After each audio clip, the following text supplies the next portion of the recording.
சௌரிராஜனின் அன்பு வணக்கங்கள். விண்டோஸ் 10 எப்படி டவுன்லோட் பண்ணுறதுன்னு பார்க்கலாம். உங்கள் ப்ரௌசரில் மீடியா கிரியேஷன் டூல் அப்படின்னு டைப் பண்ணுங்கள்.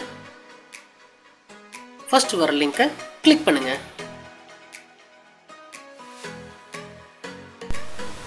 மைக்ரோசாஃப்ட் அஃபிஷியல் பேஜ் ஓப்பன் ஆகும். அதில் கீழே கொஞ்சம் ஸ்க்ரால் பண்ணுங்கள். டவுன்லோட் டூல் நவ் அதை கிளிக் பண்ணுங்கள். உங்களோட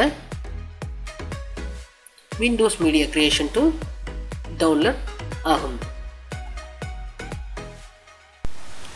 டவுன்லோட் ஆன உங்கள் மீடியா கிரியேஷன் டூலை ரன் அஸ் அட்மினிஸ்ட்ரேட்டர்னு கொடுங்க. உங்களோட சாஃப்ட்வேர் ரன் ஆக ஸ்டார்ட் பண்ணும். கொஞ்சம் வெயிட் பண்ணுங்கள்.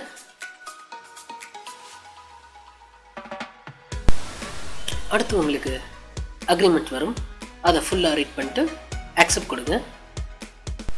இப்போ உங்கள் பிசியை அப்டேட் பண்ண போகிறீங்களா இல்லை புதுசாக வேறு ஒரு பிசிக்கு டவுன்லோட் பண்ண போகிறீங்களான்னு கேட்குது.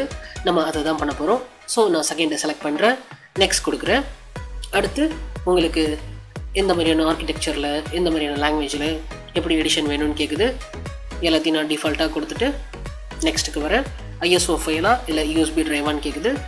எனக்கு ஐஎஸ்ஓ ஃபைல் வேணும். ஸோ அதனால் ஐஎஸ்ஓ ஃபைல் கொடுக்குறேன். என்னோட டவுன்லோட் லொக்கேஷன் கேட்குது, அதையும் செலக்ட் பண்ணுறேன். இப்போ நம்ம டவுன்லோட் ஸ்டார்ட் ஆகிடும். அது 100% கம்ப்ளீட் ஆனதும் ஐஎஸ்ஓ ஃபைலாக நம்மளுக்கு கிடச்சிடும்.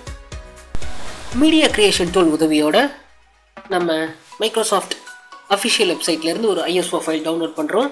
அதுதான் நம்மளோட விண்டோஸ் 10.